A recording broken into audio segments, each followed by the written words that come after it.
Welcome everyone to the Finance and General Purposes Committee, Monday 24th of April. Just to remind everyone, this meeting is recorded for publication on the Town Town Council YouTube channel.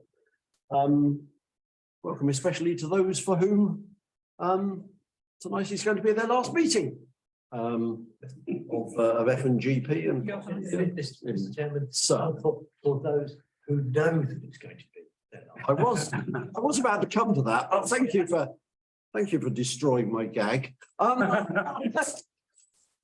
It's a secret of comedy timing.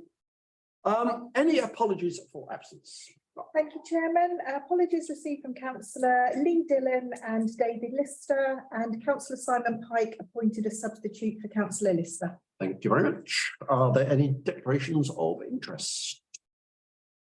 No, thank you.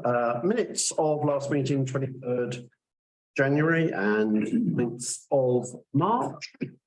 Do I find a proposer? Councillor Jeffrey. Propose that we take them as a true record. That one, the seconder. Thank you, Richards. Are there any questions or suggestions on the minutes before we vote? No, thank you. Those in favour of adoption, please. Thank you. I'm abstaining on the grounds that I'm substituting, have no past experience. Indeed. Of this. Any matters arising, Madam Clerk? From me, Chairman. Thank you. Move on to what will actually be the final. It won't be final until the auditors have worked their magic on them. Figures for the council budget for what will now be the 12 months to March. Can I just point out, you should have in front of you a set of forms where on the last page, page 26, in the back, right on the back, 4 lines up from the bottom, net income over expenditure in the actual column current year should be minus 8,736. If you all have that one, we are all singing off the same hymn sheet.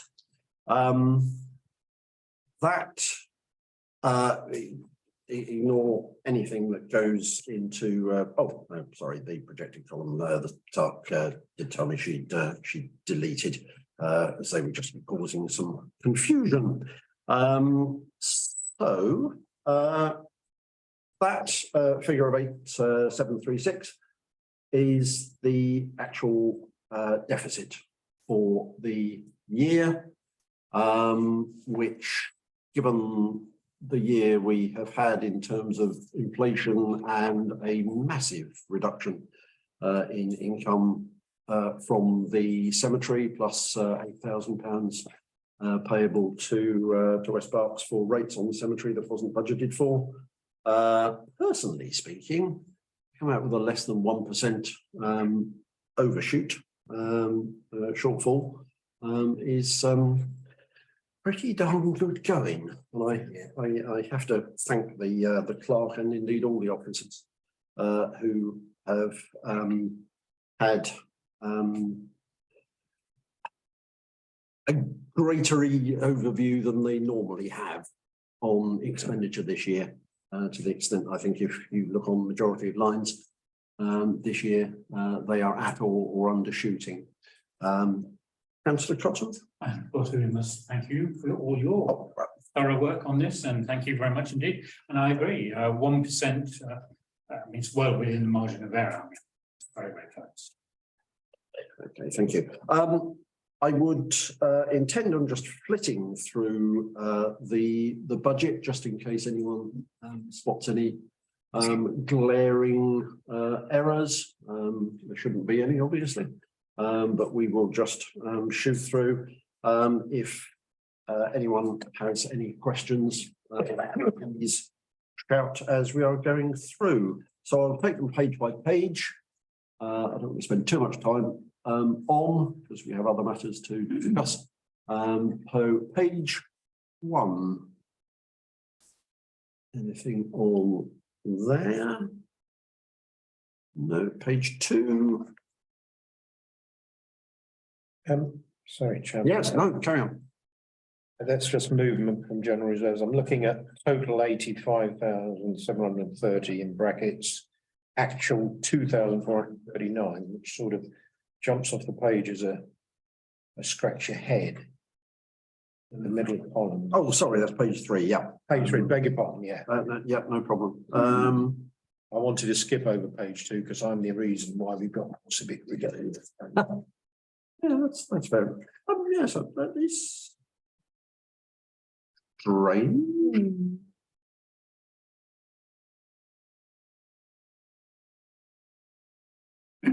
I will query that one with the finance manager.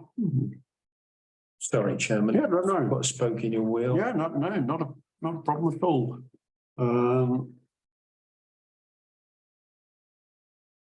Yes, that does need querying, please. So remainder of page 3. On to page 4.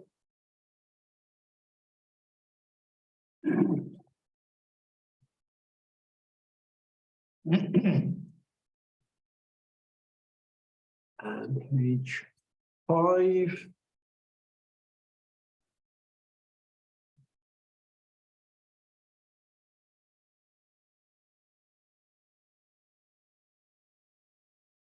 Page 6.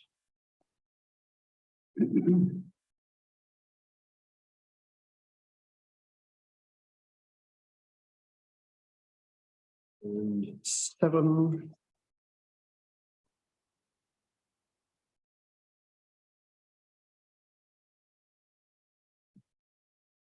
And 8.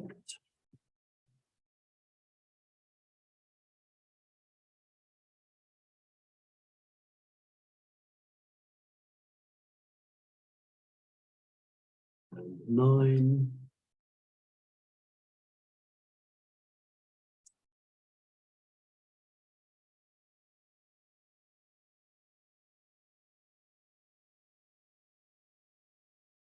Ten.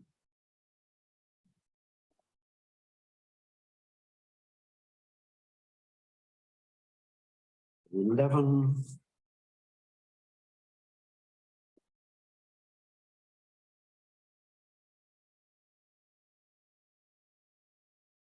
12.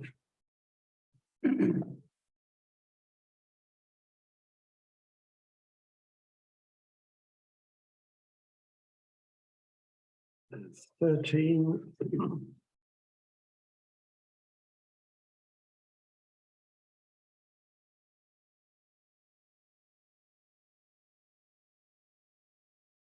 14.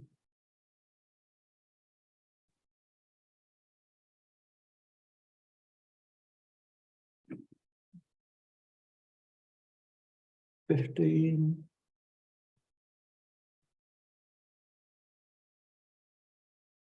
Yeah. Query, ask for an explanation. 4060 professional fees, how they different for accountancy fees, audit fees, the management fees, please. Those the boxes from 4056 down to 4,100 or 4,063. So professional fees covers if we appoint our solicitor to do any work on our behalf. They've done a couple of leases for us this year. Right. And also that is the Peninsula, our HR service. Right. Thank you.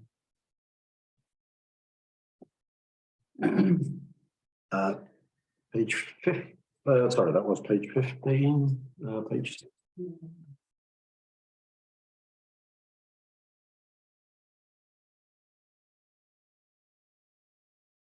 17.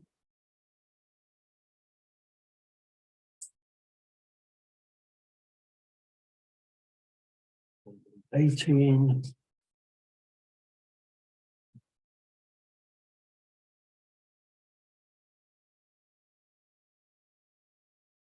19.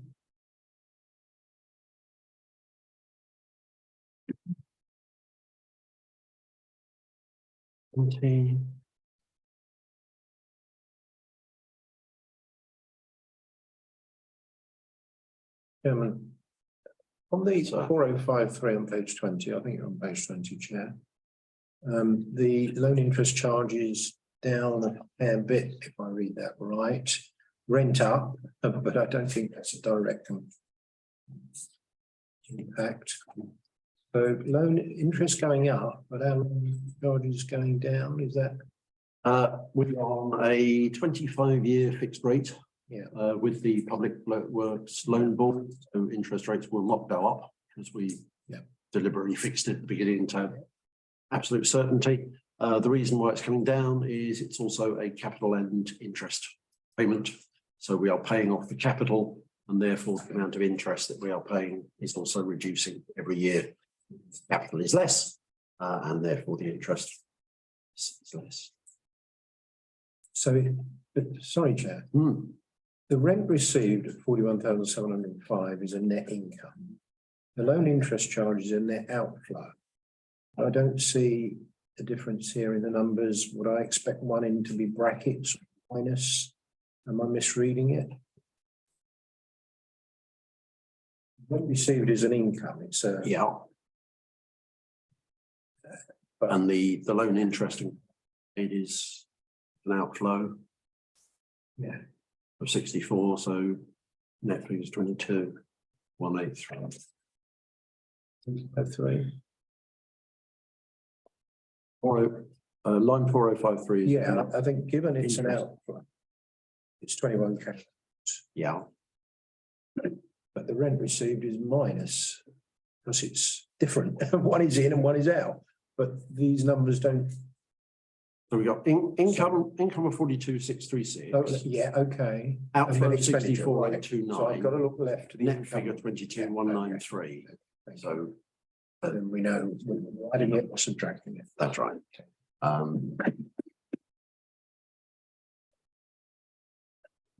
So that's page 20. Page 21.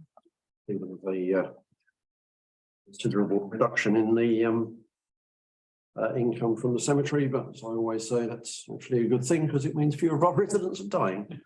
So it's Very hard to predict. yes, indeed. Page 22.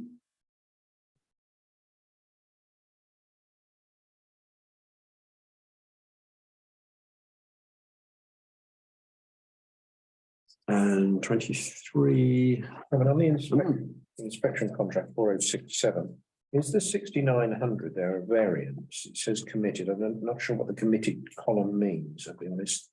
Right. You like this man, Clark? Okay, at this stage, I would suggest ignoring anything in committed, and there will be an end of year process to clear them all down. There won't be any more expenditure going into this, so they will be zeroed off for the new financial year. Yes. Occasionally, committed means that a purchase order has been raised, and occasionally the invoice gets processed without being matched to the PO. So these were. But that's a technicality. But we don't have on here variances to budget. This is at all actuals. So we're not running it back by budget. No, That's okay, the but we do that. Clark and the financial officer and I have been talking, obviously, whoever is in my chair on the in 3 weeks' time, will hopefully continue those discussions. As I think I've said numerous times over the last year, this programme that pretty much every town council works with does not give brilliant management information. Because as Councillor Brooks says, variance against budget is kind of one of your key look-tos. So all the time we're looking at budget, total, and we're looking at actual, and we're actually working out ourselves what the variance is. Now, I don't, if I'm brutally honest, want us to start getting into an enormous paper chase of doing another spreadsheet. So we have sort of been discussing the fitness for purpose of this for what we need, but we need to have some discussion as to what is possible without the financial officer spending the entirety of her day and week doing another spreadsheet when we have what should be a perfectly acceptable computer program to do the work for us. I don't know if that's got anything to add to that. Clark? I will have a look at whether there are alternative reporting options. Chairman, what do we know what the software is? I'm sure we do. Is Sage, Zero? It's Rialtus Media. It's a specific. Town and Parish Council. It is a specific one to town and parish councils, which possibly why it's not a normal business piece of software. As long as it comes out in the wash. It comes out in the wash. It's just not the easiest of programs to work with. The forecast or the projected column, which Madam Clark was actually zeroized because it would just cause more confusion than it would solve. There are things that you can't do in that projection column. You can't put transfers from earmarked reserves, for example, I don't think, in that projected column. So you're forever sort of trying to compare and bring in figures from elsewhere, which is not ideal. But we are going to be looking at that, or somebody will be looking at that in the new council as to what is possible. So page 23, if we have finished with 24.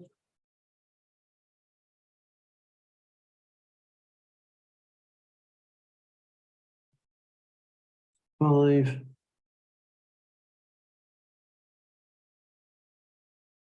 And lastly, but by no means leastly, 26. And Chairman, the 8,736 underspend, I suppose, is probably only about 3% of the budget. Less than one. Less than one. I think that's very low. Less than 1%.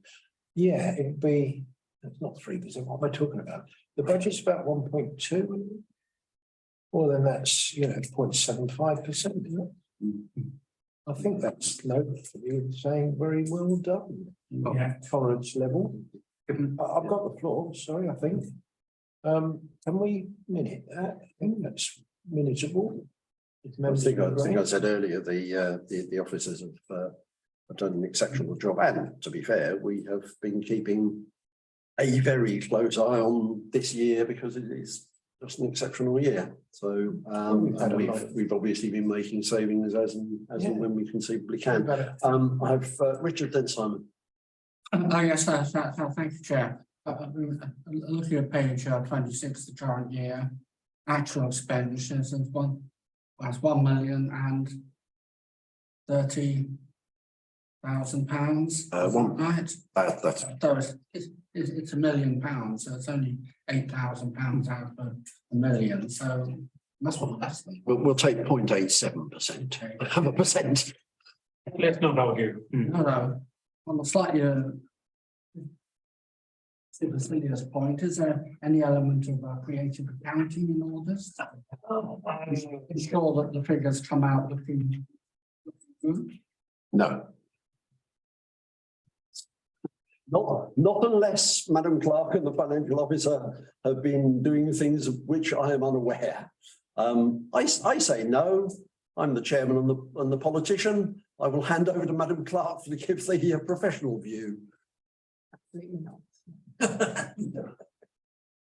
Creative accounting isn't necessarily something wicked or underhand, but just somehow a matter of style and presentation.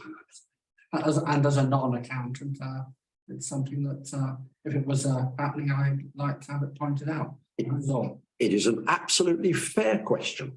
Thank you, Greg. Councillor Pike. I'm going to comment, it's particularly noteworthy, given that some of our costs have risen by more, probably the net increase in cost is probably more than 0.8%. So there's savings. It's not just that we hit the budget, but there have been savings elsewhere to compensate.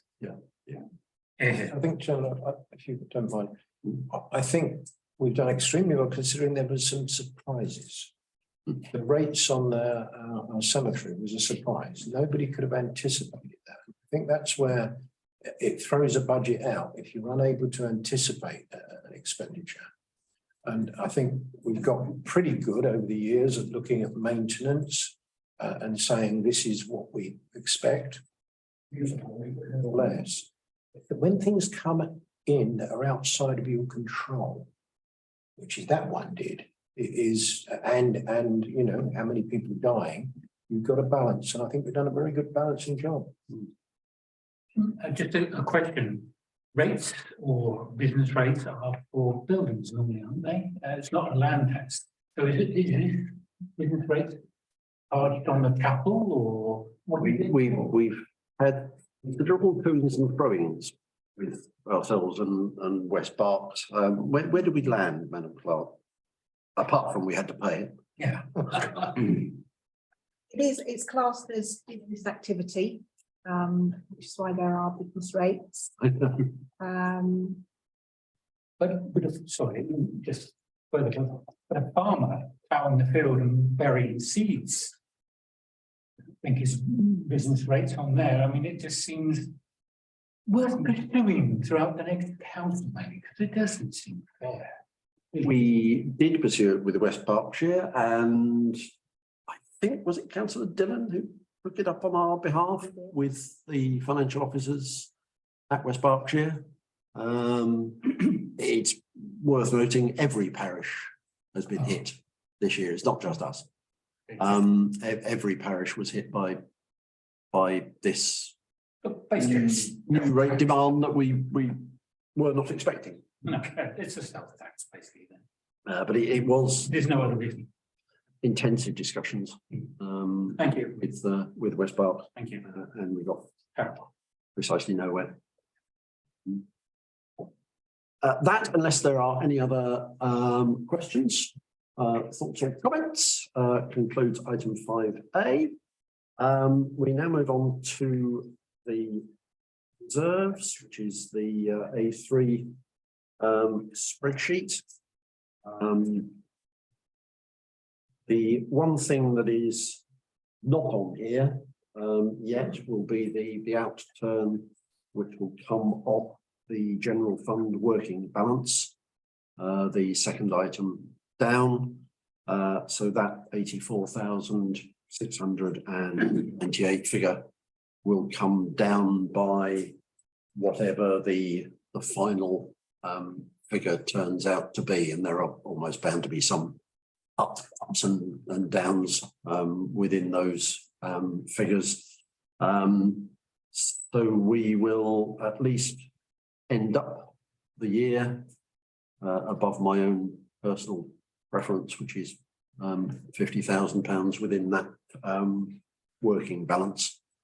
I think it's fair to say, Madam Clerk and I did look at the minimum reserve, that 220,000, as to whether that should be increased. We've actually decided not to recommend an increase at the moment, but Madam Clerk will take that to the new chair of F&GP to look at in a few months' time. The reason why we haven't increased it, despite the fact the precept has gone up, is that we are actually within the suggested range still. We're at the bottom end or the top end, depending on how you look at it, of that suggested range as a percentage of the precept. But if inflation continues at the rate that it seems to be fairly stubborn at, it should come May, June time reduce substantially, but food prices have obviously gone absolutely rocketing to sort of 23–24%. If we do find ourselves in a position where there are higher levels of inflation, then that's the reason for looking at that in 6 months' time, to see whether that minimum reserve needs to be increased. There is only, of course, only one place that can come from, and that would be the working balance. So it would reduce our working balance as well. But it is something we need to keep a close eye on, and Madam Clerk will keep that on her radar. The rest of the items there are the earmarked reserves that we have covered many times. I don't think there's any particular changes there, apart from the £14,000 for the Friends of Thatcham Library. The rest rolling capital is the one where we take funds from that still money cannot be used for primarily. That is now forecast an end of year position at just under the £13,000 mark. We will be putting £12,000 of that into that account from the budget, which was agreed by council. So that will top that up to the 25,000. Is that the rolling capital fund? That's rolling capital fund, yeah.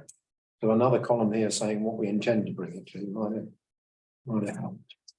That's in May not next have year's allowed- budget. yeah.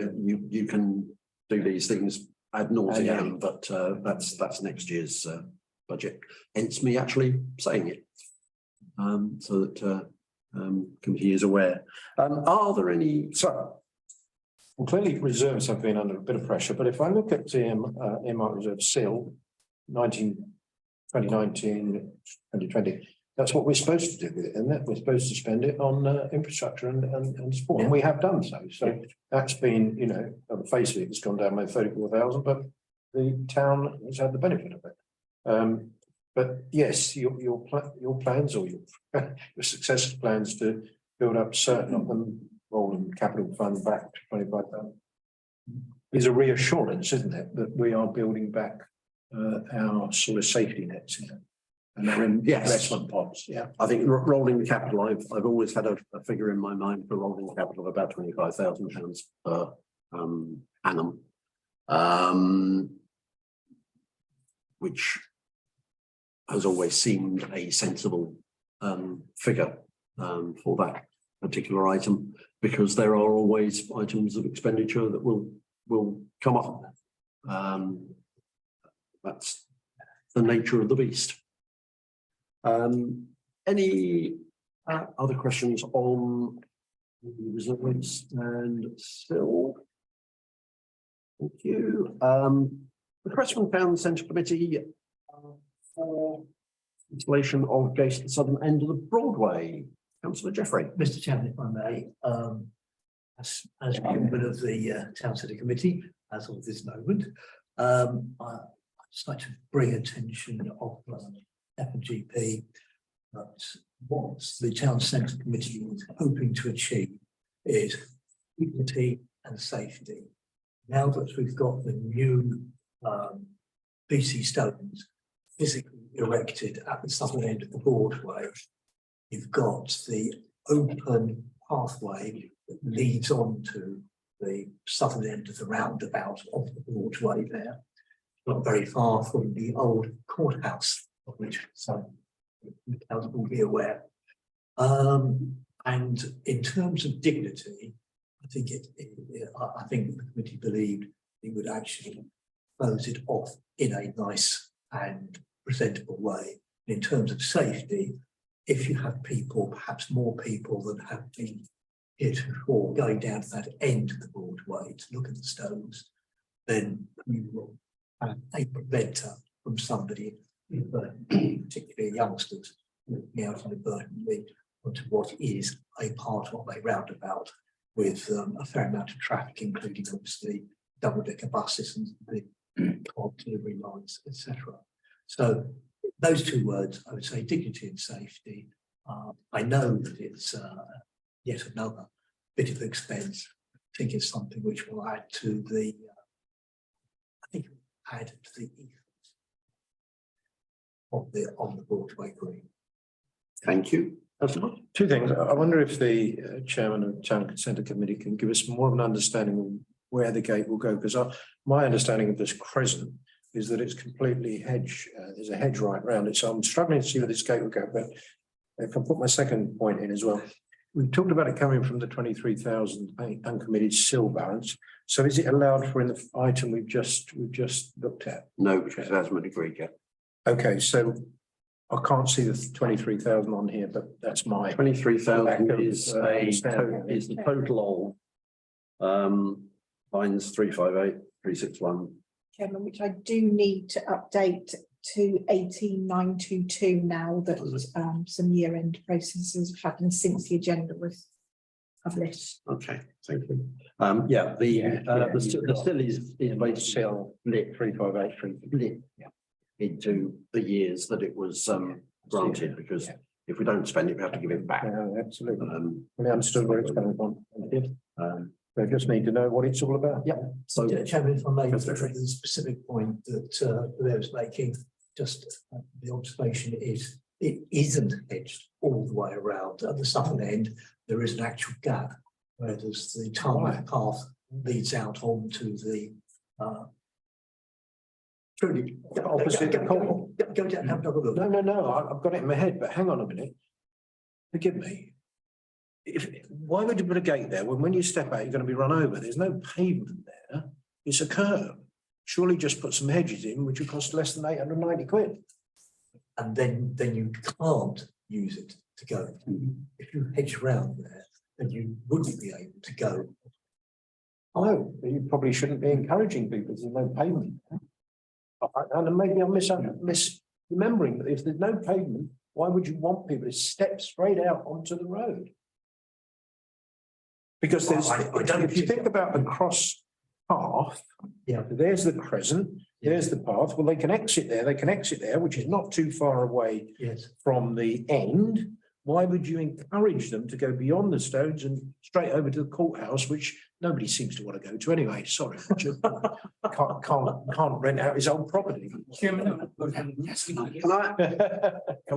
I've got Councillor Blakely and Councillor Crossan. So I'm not sure whether the gate is going to be open for the public or not, but it can be locked. But in fact, if you were to lift the tarmac or whatever is there in order to plant, you'd probably be spending as much as the gate anyway. Thank you. My understanding is that the gates are there for access for people who are putting equipment on the actual area, the green itself. And they are normally, the other two gates which are allowing access for somebody to offload and onto the green, they are normally locked. So yes, it's not there just for somebody to walk out to the road. Therefore, at least the other two are there because they are access for tradespeople or whatever. Councillor Jeffrey, then Councillor Lawrence. If I may, I really do apologise.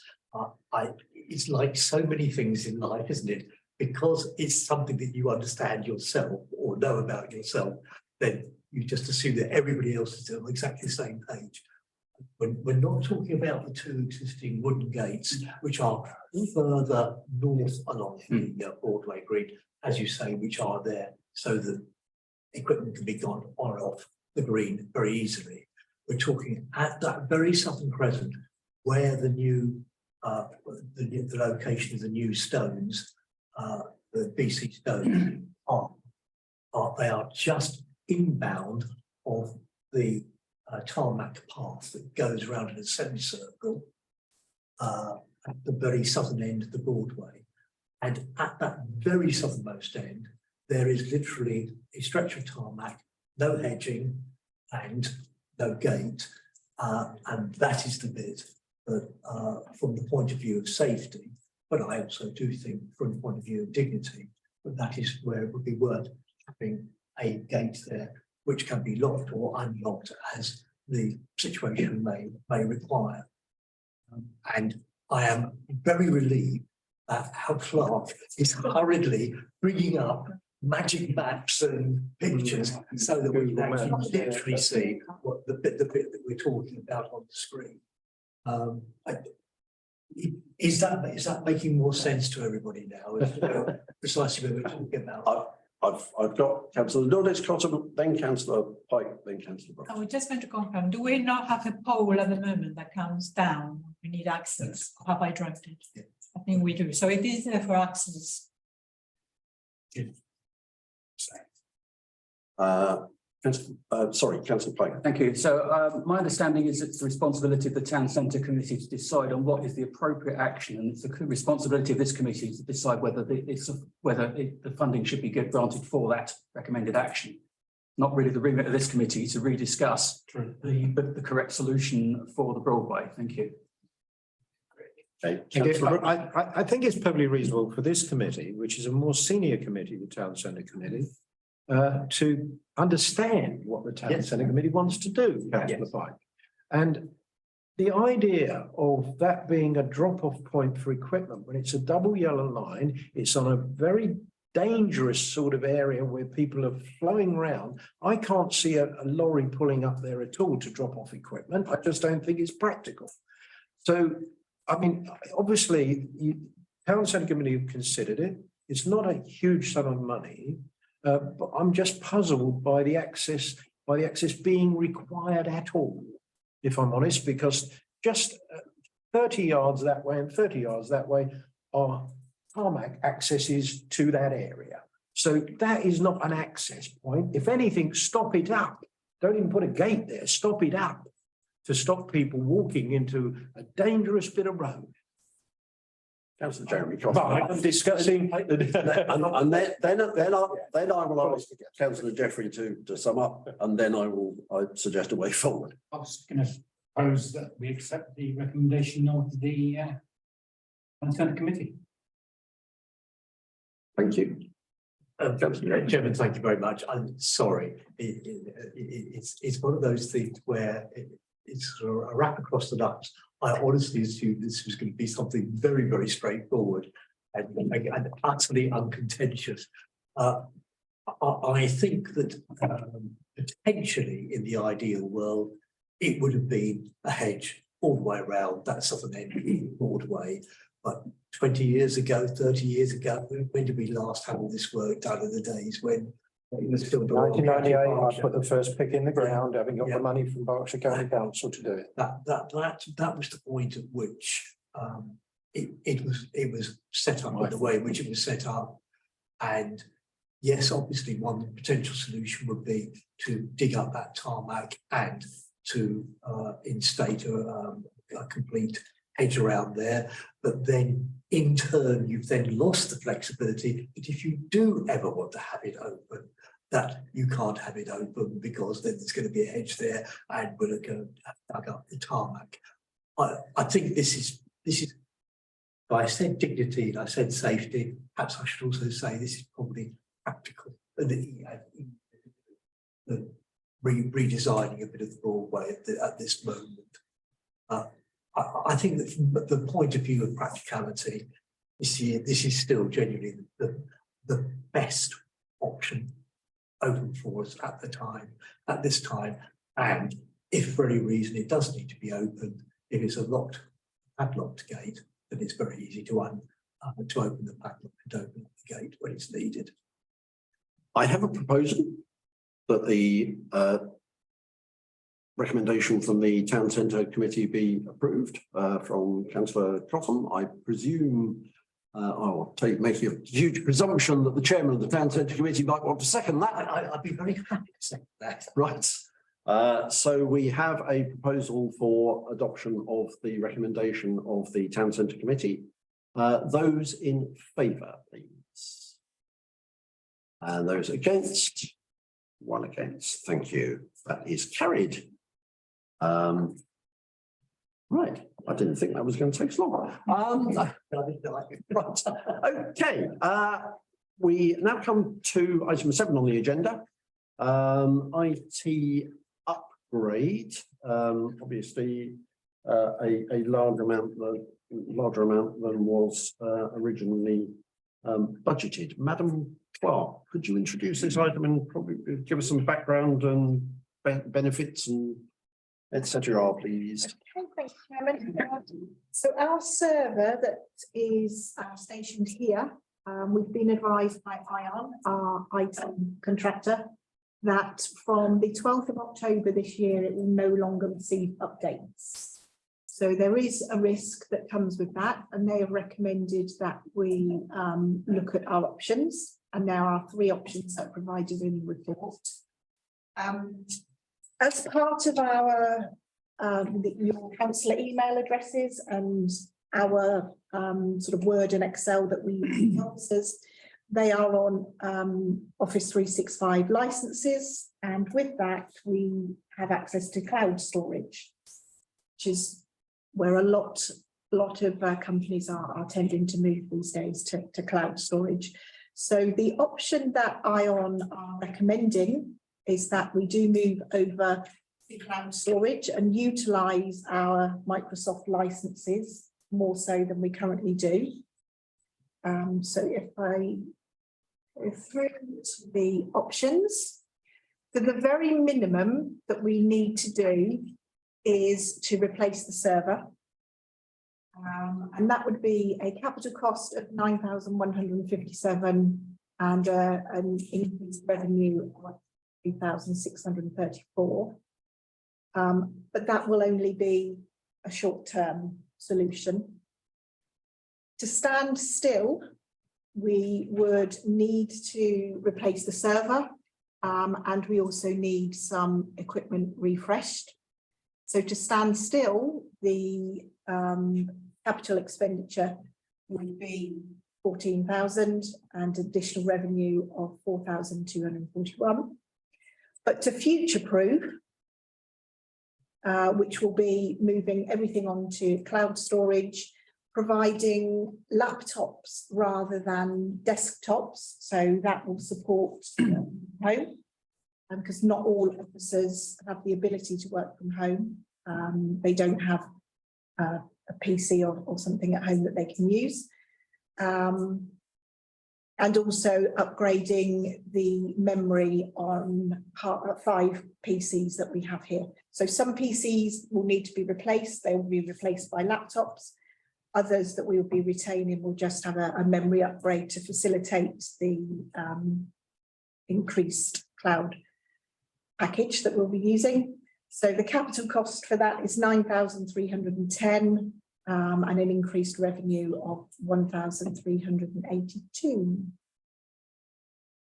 Thank you. Are there any questions, Councillor Pike? Thank you. So I think there's two different elements in here, which is the consequences of the server and upgrading of office equipment. And I think that what's been listed as equipment refresh, the Azure AD migration, is in fact part of the migration to the cloud and not part of the maintenance.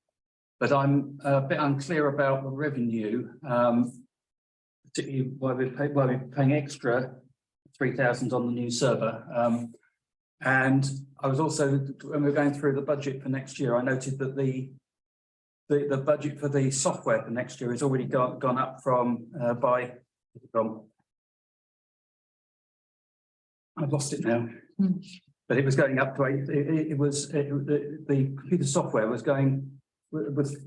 increasing. So I'm not quite sure what is being paid for where.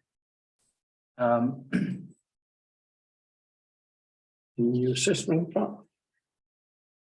There are additional monthly charges that ION will be introducing as part of the cloud move to the cloud, which is the increased revenue figures on the future proofing option. Yeah. The equipment refresh is replacing things like the Wi-Fi and that here, because it's in excess of 10 years old, so needs to be refreshed in order to support the future proofing. But they're basically saying that there's 2 elements, one of which is time dependent, which is the server upgrade, which is but not desperately urgent, because we've still got 5 to 6 months to do that. But the other software, the PCs and the refresh of the other equipment is probably due due, but it's not, doesn't have a deadline about it in the same way as the server does.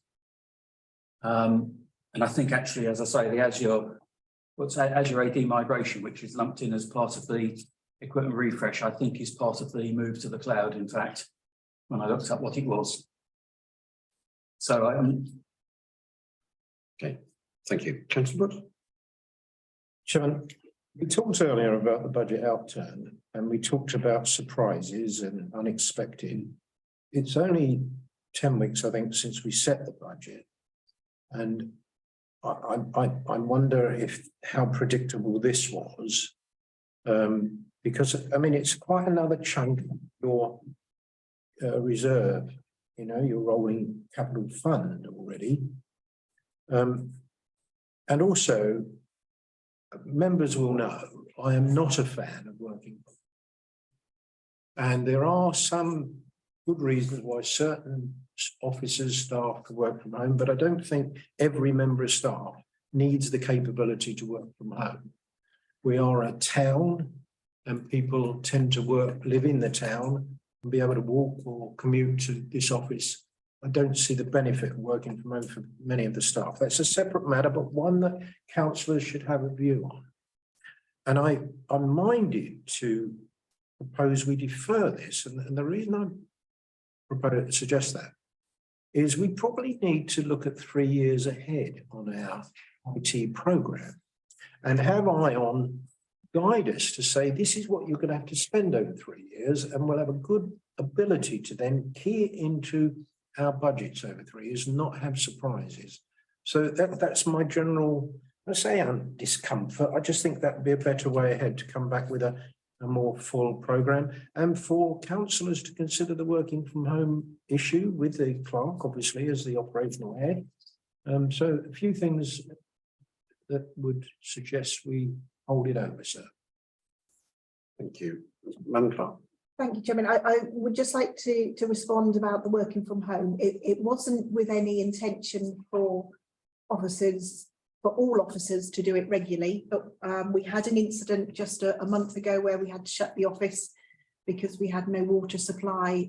2 officers weren't able to work from home.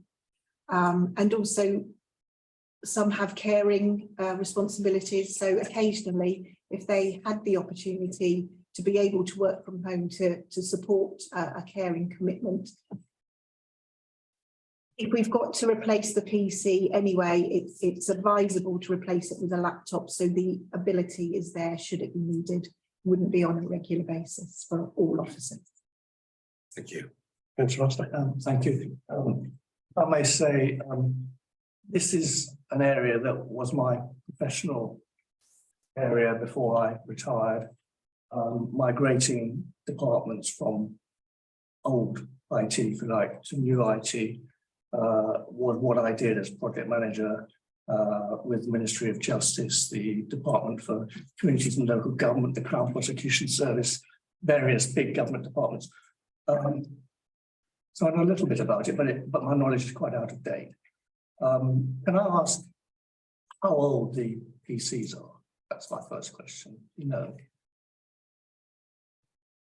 I would say 5+ years. Yes. Some are older than others, but certainly 5+. We certainly found, if anything was more than about 5 years old, that it was important to replace them to keep them up to date with the current releases of software that the manufacturers are issuing. So the example of the server here is one where the manufacturer, I presume, has said we're not supporting that version of the software.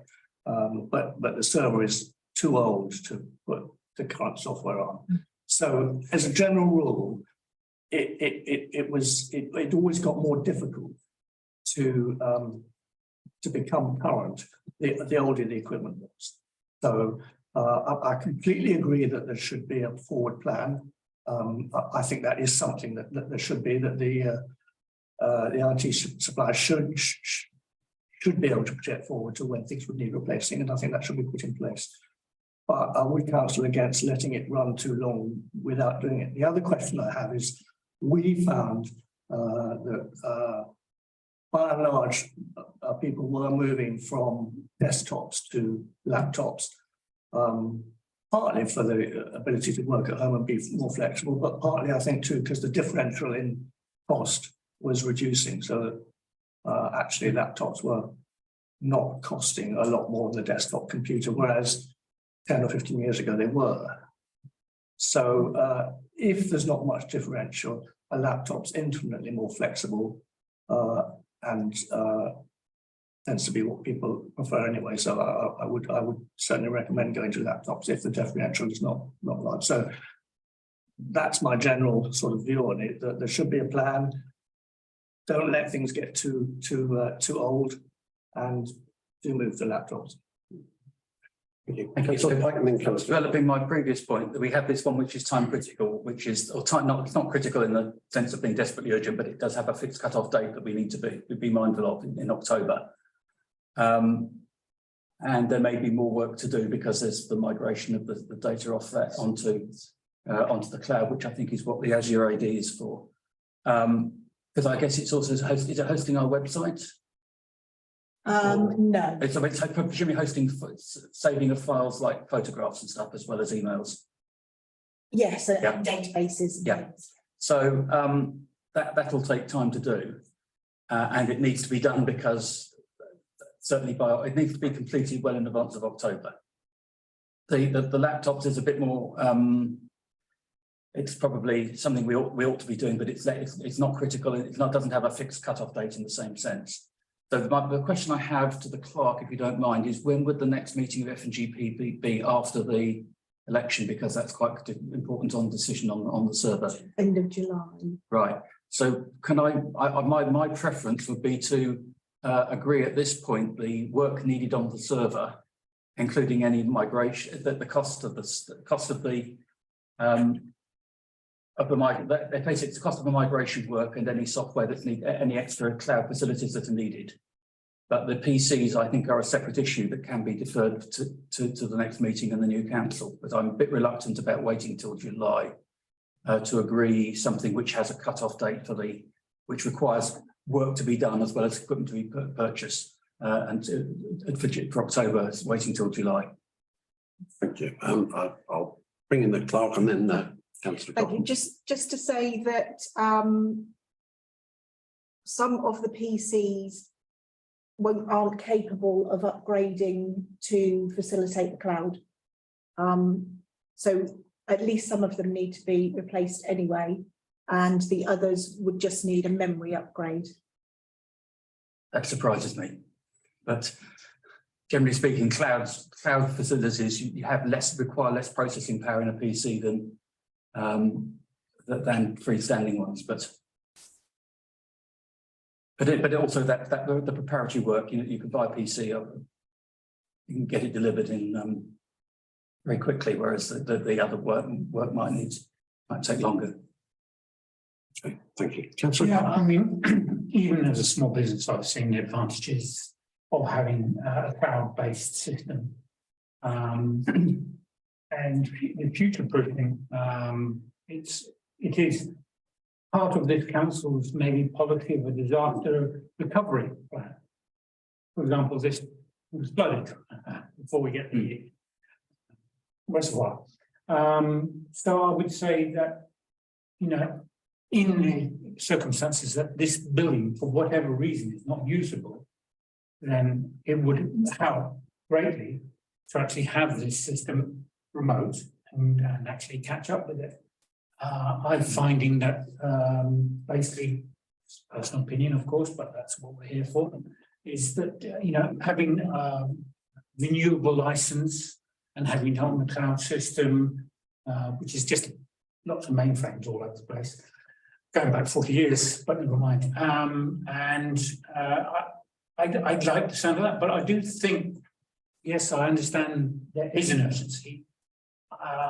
I've had machines that have gone over sell by date by 6 months. It doesn't have to be done immediately. The updates come in maybe every 6 months or a year. So yes, I would strongly recommend that this goes forward to the new council. And basically we have more information available for that council to make that decision based on this. it must be done. I absolutely agree. And I just think the best way of doing it and future-proofing ourselves of that. And it's a major project with the tail end of a council year or 4 years. And I believe this is a decision that should be taken by the council. Other than saying that, just a reflection.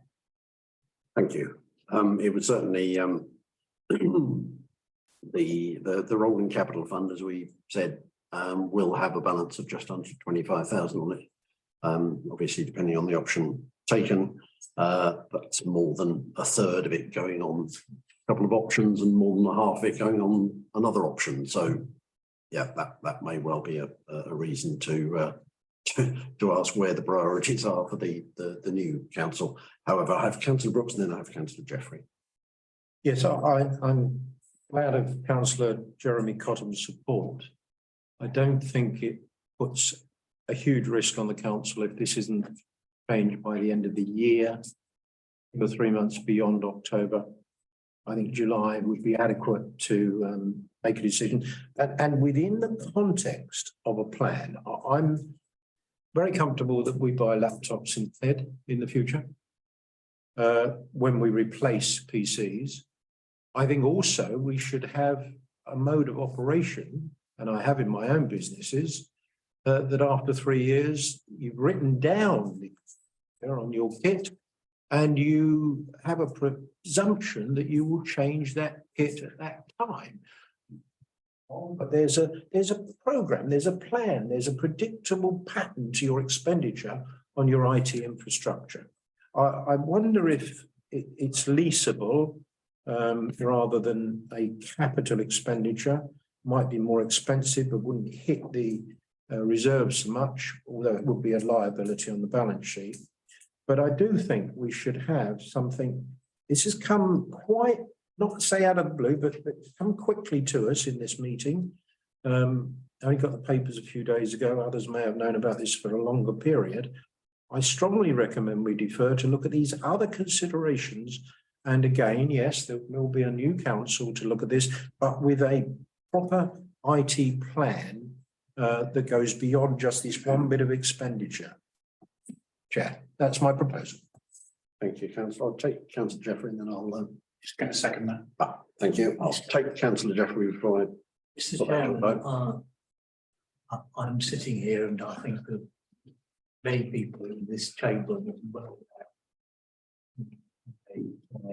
ICT, a very, very difficult subject indeed. Maybe that is a part of why that's on a different page than Councillor Brooks on this particular one. I'm not trying to pretend to any level of knowledge and ability as to how these systems work and what the timescales are.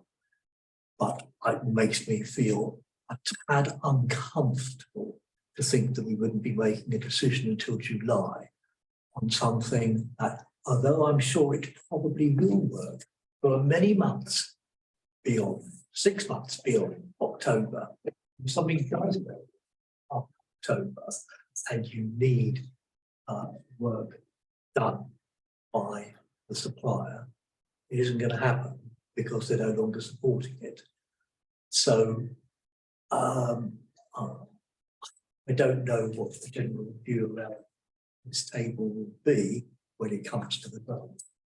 I think that I would just counsel that everybody keeps in mind that, fine, if you're running your own business and you're there 5 days a week and something starts to go wrong, you can make an instant decision. A council is set up in the democratic process to not be able, by and large, to do that sort of thing in most areas. And I would feel more comfortable personally if we did actually go with the recommendations that we're looking at on the paper at the moment. Thank you. Okay, thank you.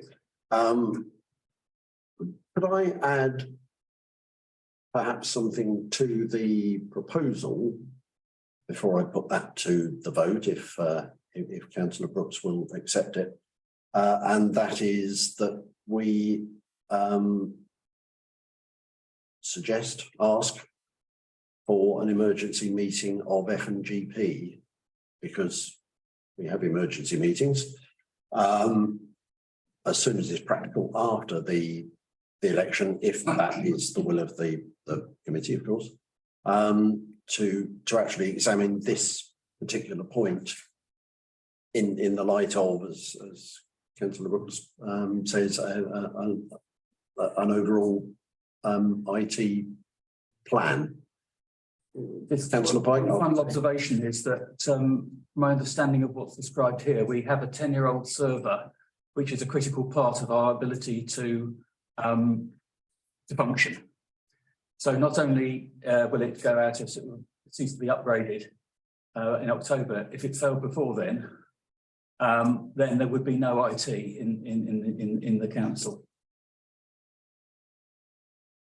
And if, question to Madam Clerk, if we went down that route and had an emergency F&GP middle to end of May, does that give sufficient time scale for any work that needs to be done for the server to be completed by 12th of October? I would have thought so, but I could ask Ion to also come along to that meeting. They will probably zoom in. I think that would be help them extremely come useful. to that meeting. If we could, I'm kind of making a presumption that we're about to agree that, so but we'll add that into the mix. Councillor Brooks, and then I'll go to a vote. Thank you very much, Chair. So absolutely would accept your suggestion. I think probably middle of June by the time this report is available, but that's for the clerk to advise. And again, you see, I've just heard this server is 10 years old. We should have had a plan to replace this. It shouldn't be a surprise. That's what I want to plan for, so that we know when these assets are coming to the end of their life, and we can anticipate that in a budget that we set 10 weeks ago, as opposed to 10 grand suddenly hitting us within when the new budget year hasn't even started. So I certainly accept that, Chairman, and hope the committee will support it. We have that proposal duly seconded and amended. Those in favour of that proposal, please. Unanimous, thank you. I don't think it's up to this committee to make a recommendation to our successors, but we will hopefully some of us may possibly even be on. Maybe. Who knows? Who knows? I think At the will of the people. statistically, some of us have to be, given the number of candidates of different. Let's not get into that. Right. Heritage Working Party request. You have the proposal in front of you, prepared by Nathan Gregory and Dr. Nick Young, chairman and member of the Heritage Working Party. The proposal is for, well, there are various possibilities within the proposal. This actually be hard to defer because I need to get the publicity time limit before the coronation.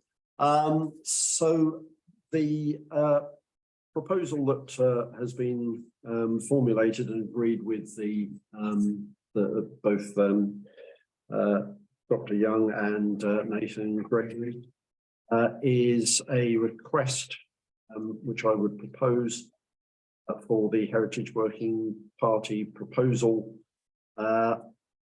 to have a budget of up to £1,000 and funded as per the clerk's suggestion on the agenda. Councillor Brooks. Well, I didn't like this report very much, but that's only because I didn't like the font size. I'm absolutely supportive of the proposal.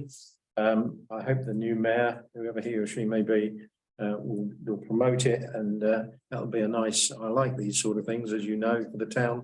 Happy to propose that we accept the recommendation. Thank you. Councillor Jeffrey? I'm very happy to say. Unless there are any questions or alternatives.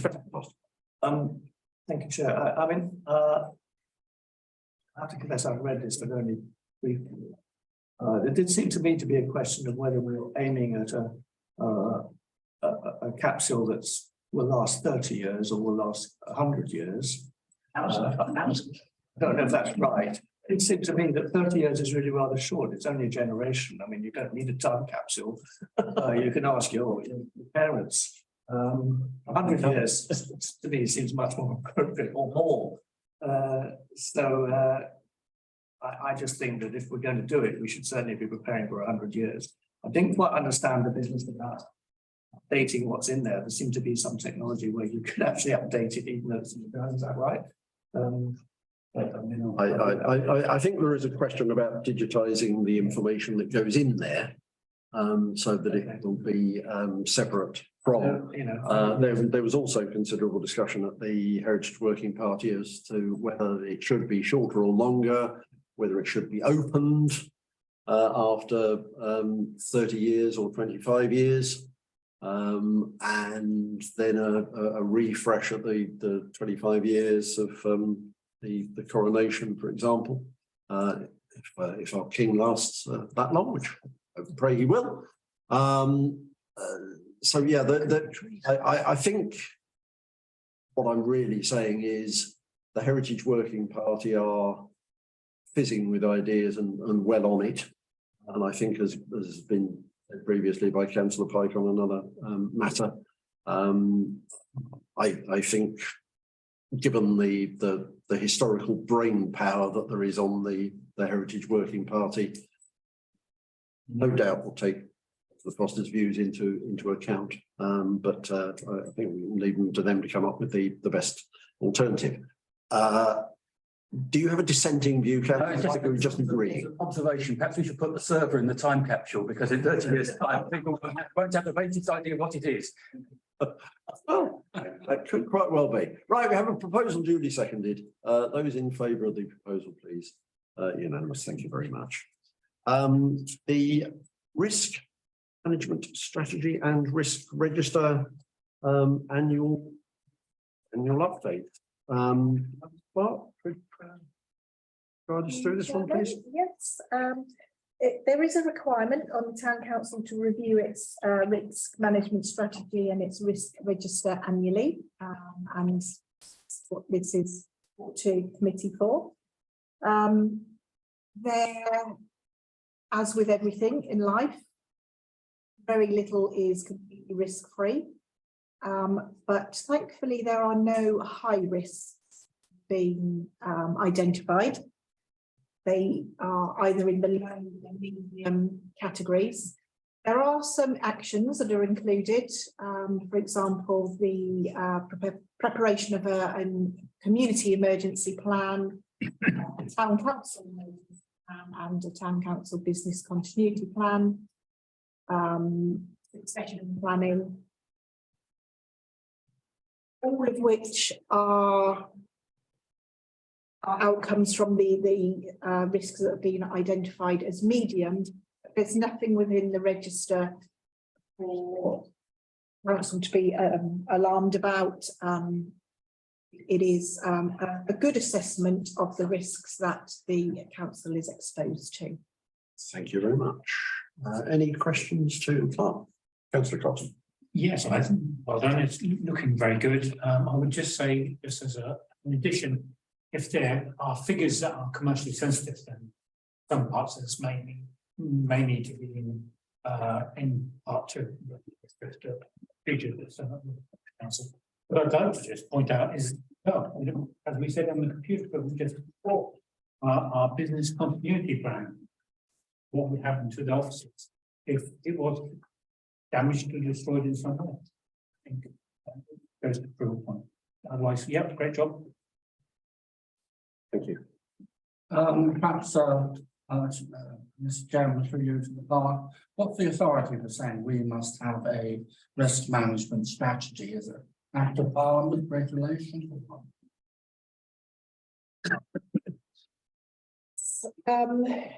It's part of the audit process, so we are required to prove to the auditor that it's been reviewed and adopted annually. And that is set out in the regulations that are published, the what they're called now, the JPAG regulations that are published each year.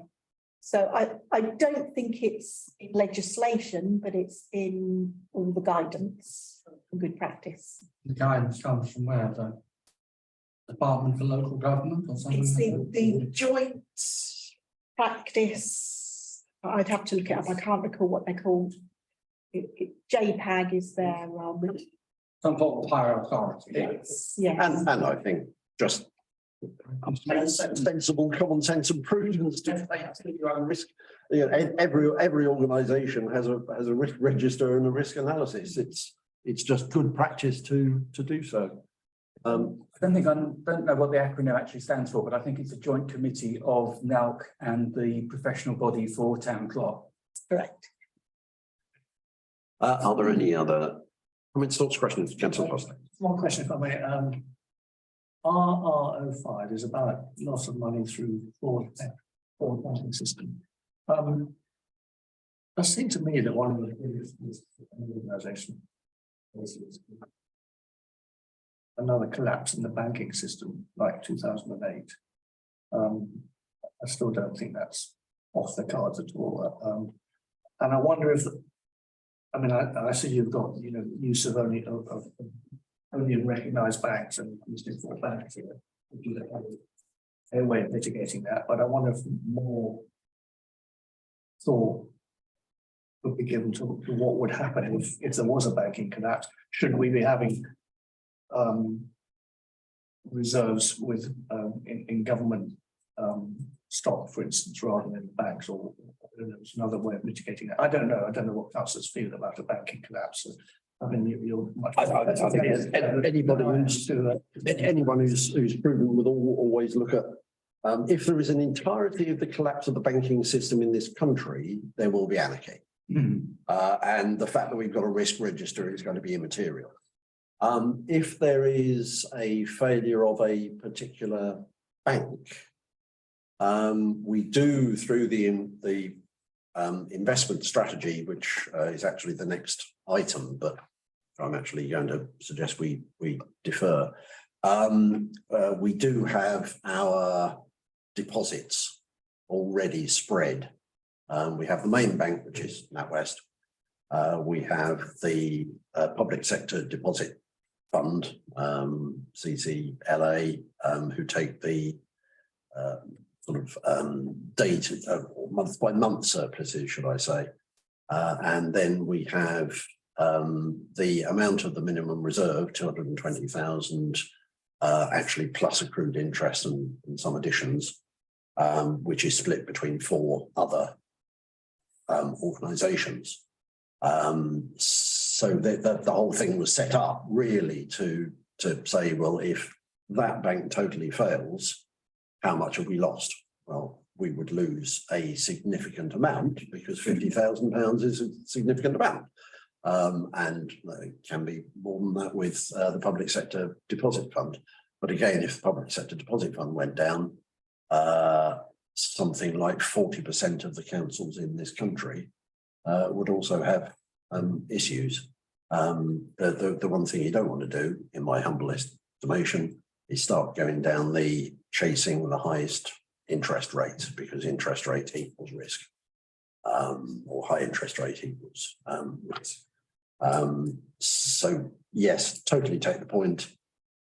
Actually, when we come on to the next item, I do want to make a suggestion for the next item. I suppose my point is whether it warrants an entry on its own, rather than. I see what you mean. I apologise. Yeah. Forward and theft and all the other financial things, whether that warrants a line on its own. But that could be decided at the next time this is reviewed. Yeah, I think that would be a fair, a fair point. As long as it's not Iceland. Or Silicon Valley, I hear, are good. Yes.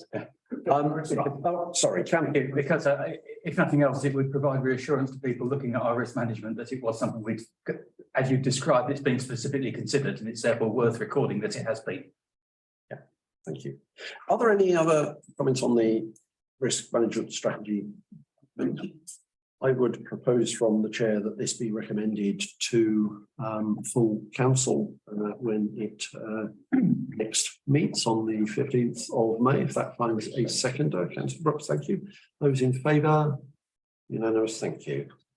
The next item on the agenda is Treasury Management Plan, as I've already alluded to. This is a bringing together, which the clerk has been working on, of 3 different policies. And I feel, rather as it's a large item of expenditure previously, that there are some implications that I think should be considered by the new council, rather than us imposing Monday. It will be approved by the full council in that it will come to the new council at their first meeting. But I think there is some work to be done, especially aligning the policy with the reality, because there are some things which, if this policy is adopted, we're slightly out of filter on. The deposits, for example, being one. They are various amounts because of various accrued interests, and the Newbury Building Society has a slightly larger one. If we adopted this policy, we would have to be taking money out of Newbury Building Society and putting it to another organisation. There are also some things in here which alluded to the actual ability to open new deposits with new commercial organisations, as we have found to our cost over the last 3 years, is actually quite limited, because we don't exist as far as modern banking is concerned. We are, I think, as I've said previously in this chamber, neither fish nor fowl nor good red herring. They don't seem to comprehend that there are organisations which don't fit a limited liability model or a partnership model. So I really feel quite strongly about this, that this should go to new council for analysis, not just be presented as a fait accompli, especially as there are things in there which I think are going to require some tweaking. Councillor Brooks. Happy to second and suggest we defer without further discussion to the chair. If there is no further discussion, a proposal seconded. Those in favour, please. Okay, we will fetch to the council. Again, down to the new council, but I would suggest that whoever is chair and vice chair of F&GP perhaps work with the clerk and the finance officer to come up and get the final document. But that, of course, is a recommendation. It's not binding on them. Grants subcommittee, item 11. Minutes of the grants subcommittee held on 17th January 23, which I would propose as chair of that committee. If that finds a seconder, are there any questions? Those in favour then, please. Thank you. Community Engagement Working Party, Councillor Foster, you were there. Good, thank you. I was there. I would like to propose that these minutes are approved. I have a query. Yep, please do. Was it decided? The bullet point says members of public invited. This is community engagement. Yeah, I'm on the right one. Yep. Members of public invited to join the town council. Is now that's quite a fundamental thing to decide, or is it just that they can attend the working parties? because I think that would need some quite considerable discussion as to how any members of the public were selected, screened. I just wonder, a bit more background on that one, please. Something other the clerk or? Which particular paragraph is it? It was something Madam that, Clerk? it was discussed by the Community Engagement Working Party quite some time ago and then put to this committee and supported. It was quite a long time ago. It went out in a newsletter, possibly around 9 months ago. So it has been before committee and was approved. Sorry, Chair. Did we go into any detail about any screening of people, discussion about their suitability and their ability to make contributions? I must have blinked and missed it, but I'm very uncomfortable with any council simply going to somebody and saying, hello, why don't you come and join our working body? What about the other 27,000 people in Thatcham who might be more suitable? I can take it up elsewhere in another body, Chairman. I certainly will. Thank you. I've got Councillor Jeffrey, then Councillor Place. I think I would provide a bit of a reassurance to the mayor. This is inviting members of the public to participate, join working parties. We already do it.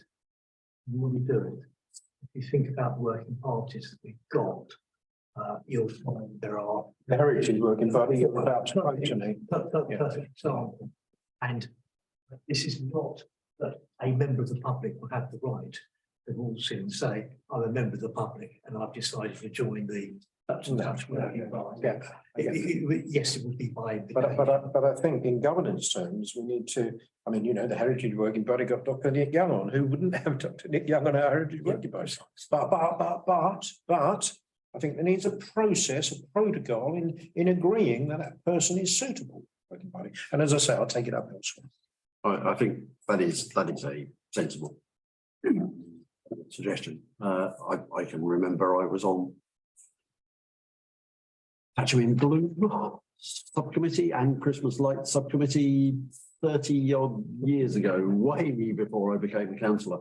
So it is something that we have done for some time. Councillor Pike. Thank you. I think the process is that the membership is agreed by the parent committee. So a working party cannot appoint members itself under our standing orders. The membership of any working party, whether councillor or not non-councillor, is decided by the parent committee. If there's a recommendation, then that sounds a good start of a process to be followed. Yeah. Okay. Thank you. Are there any other comments or questions on the working party? If not, has been proposed, I would second. Could I have show of hands in support of adoption, please? Thank you. Now on to financials, the tax payments. I believe everyone has copies of these. So we have a proposed list of payments. Again, I'll just go down each individual page. Please shout if you have any queries. So page 1 of these.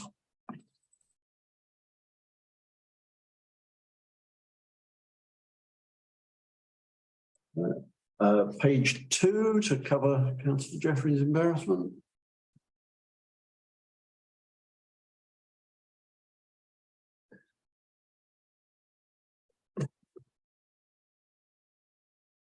And finally, page 3.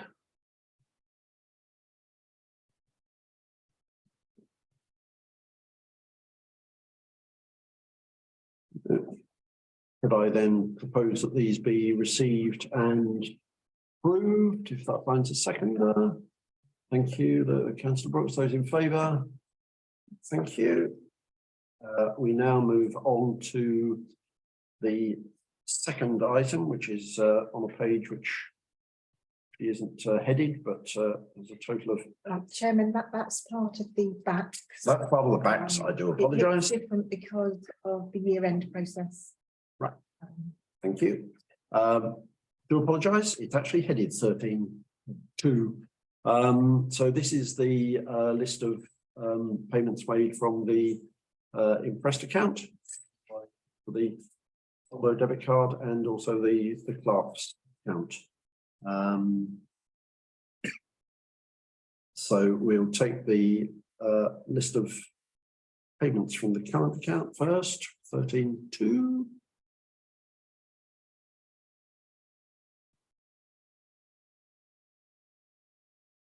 So there are 2 pages of that, so page 1, anything.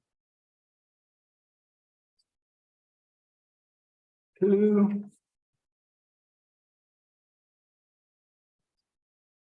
There are no questions. I'll take these in toto. The next page is the Soldo prepayment debit card in 2 pages. And so we'll take page 1. Milk always seems to feature quite strongly. Councillor Jeffrey and then Councillor. Just to add to the interest of the evening, fascinating to see that we were fairly regularly buying of the new weekly news at Morrison's, but before the period of the month was out, we swapped over to JPG store. So we buy our Newbury Weekly News from various locations. That's what the committee would want to know. Thank you for that fascinating insight. That's made the whole meeting worthwhile. Councillor Crumley. Yes, halfway down, £488 for a thermal camera. That's Yes, Councillor Foster. Councillor Foster, I think you can answer that one. This is something that proposed to buy a thermal camera, which is something that you use to identify places in a property where you might be losing heat, and therefore could do something about to save yourself both heat and energy bills. We have purchased this camera, and it is now available for members of the public to borrow, to take thermal pictures of their properties in order to see whether they can improve the insulation of them. Is that advertised on our website somewhere so that people know this service is available? I think it is on the website, but I don't know if it's. I mean, let me say we've purchased it. We took possession of it relatively recently, tested it, we've written instructions on how to use it, and we have lent it out to one group who've borrowed it so far. But to be honest, I'm not sure how widely advertised it is. The other thing to say is it's really only efficient to use it in the cold period. So as we're now getting summer, it'll be the autumn before we can expect to use it in earnest, because that's when houses are cold. So, but we do need to promote it by then, so that people do it. Thank you. If there are no other questions on page 1 of the Soldo, move on to page 2. If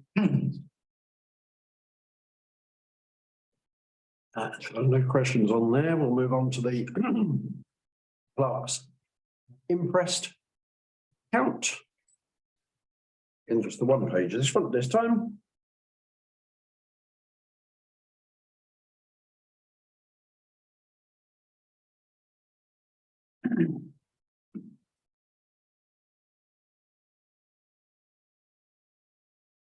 If there are no queries on clerk's impressed account, could I propose from the chair that we receive and note details of all 3 documents, impressed account, Soldo and clerk's account. Does that find a seconder? Councillor Brooks, thank you. Those in favour? Thank you. Now move on to the bank reconciliations, which is basically where we have our money.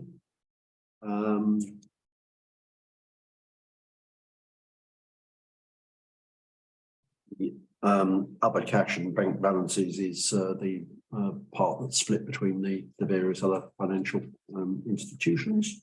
Are there any questions on this paper? Could I then propose that we receive and note of that one second? Councillor Brooks, thank you. Those in favour? Thank you. And now we come on to the aged creditor report. This is the one where we owe money to other people. Councillor Brooks, sorry. No, I'm on age debtors. So this is where we owe money to other people. There are, I don't think anything over 60 days. Nothing over. Very good, aren't we? Yes. Nothing up to signal between 30 and 60 days, which is what we should be doing. So thank you, Madam Clerk, for keeping an eye on that and making sure we pay our bills promptly. On account. Oh, I see. That's payment on account. Are there any questions? Yeah. Versus, it escapes me, versus Group Limited. Balance group, isn't it? Verus. Sorry. Yeah, I'm not even probably saying it properly. Verus. Not Versa. I don't know. I will come back to you on that one. It's It's not a name that's familiar to me. So.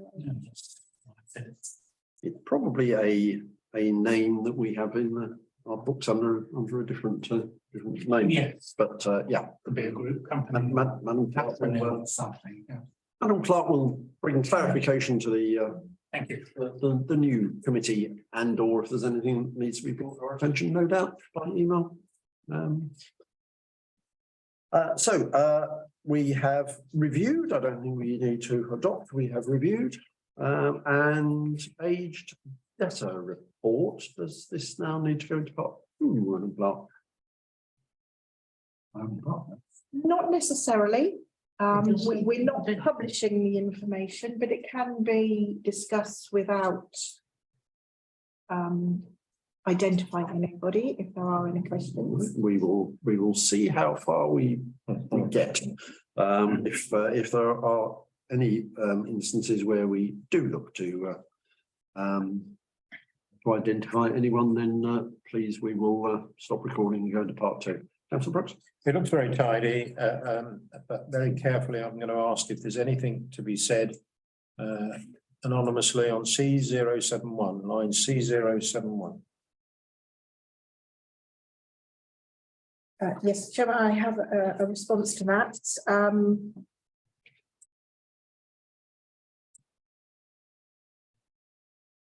In other words, don't ask Councillor Brooks because I can't really tell you and keep them anonymous.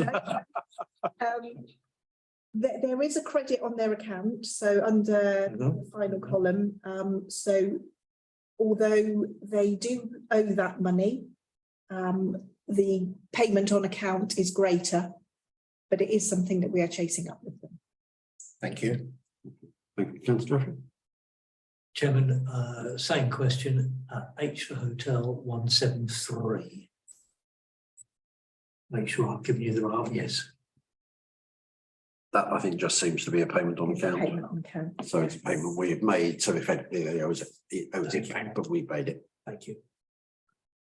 And Chairman, if I can just highlight H154, J048 and MK088 and T054 have all been paid.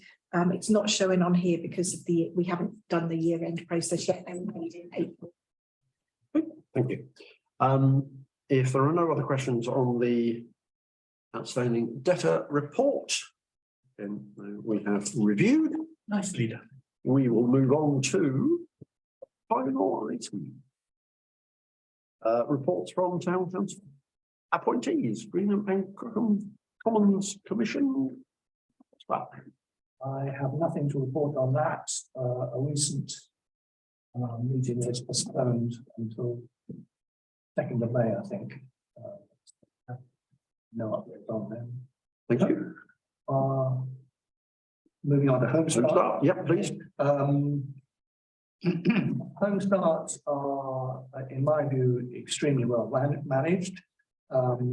They are managing successfully to put in funds. They apply for grants and get them. They have coffee mornings, and they had a quiz night and so on, which they raised I think £1,000, but everything is match funded with the trust because they're well hooked into them. They're doing well on the fundraising side. They recently got a Queen's Award for volunteering or voluntary service or something. The area where they struggle and what limits their ability to do more of their good work is volunteers, just getting people to volunteer to work with. I think all voluntary societies probably find it, but that is what limits them in what they do. But I think they're a very well managed organisation. Excellent. Chairman, I'd like to add that I've worked with some of their operatives and they are very, very good. It's excellent work. Thank you. Veteran Welfare and Support Society, Councillor Nordes. Oh, yes, they had my last meeting last Friday. They're doing incredibly well. They've managed to turn around and they're actually giving more money that they are getting in income. So they're very pleased with themselves. And that's due to the new name, publicity, getting in touch with other organizations to tell them, hey, we're here. And it seems to be working. And work very closely with Thatcher Relief in Need. Yeah. I'm Councillor Bramble. Okay. Yeah. Thank you for that. There's a date for our next meeting. Should you want to write it down? 20th of October, 11:30. Thank you. Thatcher Volunteer Bureau, Councillor Ellen Crumley's not here, I don't suppose. Councillor Foster or Councillor Crumley. Sorry, I'll defer to Councillor Crumley if he was about to. Well, I've spoken to the boss and advises that she hasn't attended the meeting and has got in there. Thank you. Councillor Foster. If I might just say then, as a driver for them, and therefore I see things from the point of view of the driver, they too are desperately short of drivers. They've probably only got about half a dozen. One died last week of cancer. And that makes a big difference. So again, and all the clients say what a wonderful service it is. Without exception, they do. But if there's anything this council can do to help them get drivers, it would be beneficial to the community.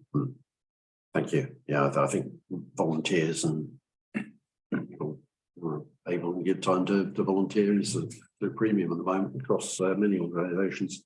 Thatcham Youth, unless anyone has anything to update for Thatcham Youth, we'll pass on that one as long as we're here. And ditto West Berkshire Suicide Prevention Action Group.